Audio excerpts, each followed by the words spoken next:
Bonjour à tous et bienvenue sur ma chaîne. Aujourd'hui, je vous montre comment faire le gâteau brésilien Despacito, très populaire. Il se constitue d'une génoise au chocolat bien imbibée ainsi que d'une mousse au chocolat. Vous allez voir, c'est trop facile et délicieux. C'est parti. Pour la réalisation de la génoise au chocolat, je vais fouetter 4 œufs. J'ai utilisé mon robot, mais vous pouvez très bien le faire au fouet électrique ou manuel. J'augmente la vitesse progressivement. Quand les œufs sont bien battus, j'ajoute 110 g de sucre en pluie par-dessus.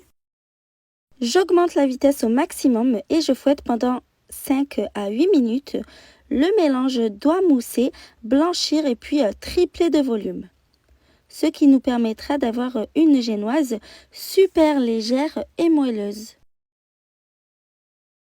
Quand c'est terminé, le mélange doit faire le ruban, c'est-à-dire qu'il doit couler en continu.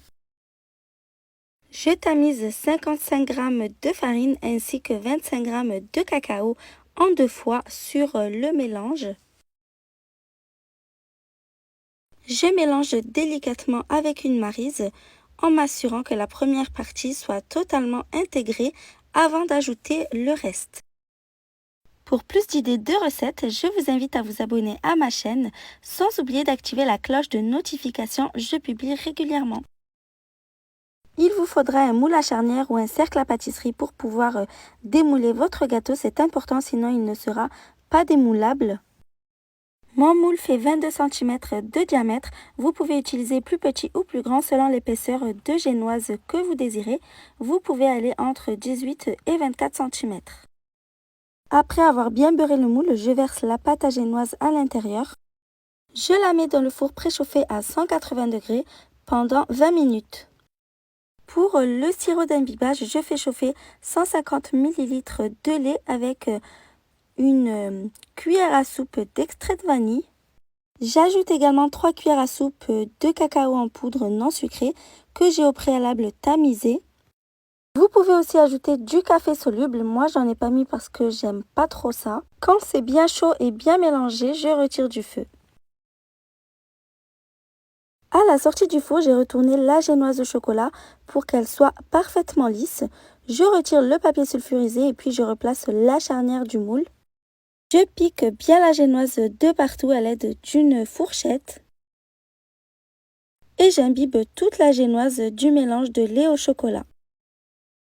Le lait au chocolat doit encore être très chaud et la génoise doit être tiède. Comme vous le voyez, ça ressemble assez à ma précédente recette du gâteau qui pleure. Mais le goût est quand même assez différent. Je vous invite à essayer les deux recettes. Je prends bien le temps d'imbiber toute la génoise de partout. Elle va tout absorber rapidement comme une éponge. Quand c'est terminé, je laisse la génoise de côté et je m'attaque à la mousse au chocolat. Pour cela, je vais faire fondre 100 g de chocolat noir et 100 g de chocolat au lait au bain-marie. Vous pouvez bien sûr utiliser le micro-ondes. Pour une délicieuse mousse au chocolat, utilisez du bon chocolat de qualité. Je trouve que ce n'est pas un détail à négliger. Je prélève une cuillère à soupe de chocolat qui va servir pour la décoration et je la mets dans un petit récipient. Pour la crème fouettée, j'ai mis le bol, le fouet ainsi que 450 ml de crème liquide entière 15 minutes au congélateur avant pour que la crème monte bien et plus rapidement. Donc je fouette le tout en augmentant la vitesse progressivement. Quand ça commence à mousser, j'ajoute 25 g de sucre glace. Et là, je ne vais pas attendre que la crème soit complètement ferme. Dès qu'elle commence à ressembler à une chantilly, j'arrête le robot. Elle doit être encore un peu liquide.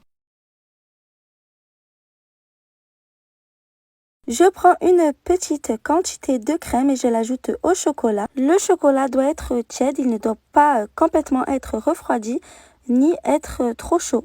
Je l'ajoute sur ma crème fouettée et maintenant je vais continuer à fouetter jusqu'à avoir une mousse au chocolat très ferme. Vous pouvez aussi monter votre crème complètement et puis ajouter le chocolat fondu progressivement avec une maryse. Le résultat revient à la même chose. Je verse ma mousse au chocolat sur la génoise Et puis, je la lisse bien. C'est un gâteau super facile à faire et il en vaut vraiment la peine, il est trop bon. Je suis sûre que vous allez beaucoup l'aimer. En plus, il se conserve super bien, il peut aller jusqu'à 6 jours au frigo. Il peut même être congelé. Pour la déco, j'ai mis le chocolat que j'avais gardé de côté dans une poche à douille et je trace des bandes horizontales.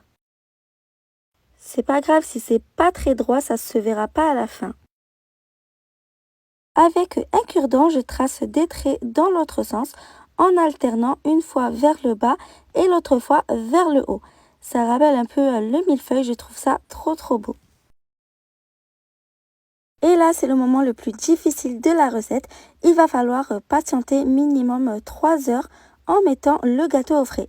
Idéalement toute la nuit si vous n'êtes pas pressé avant de pouvoir le démouler.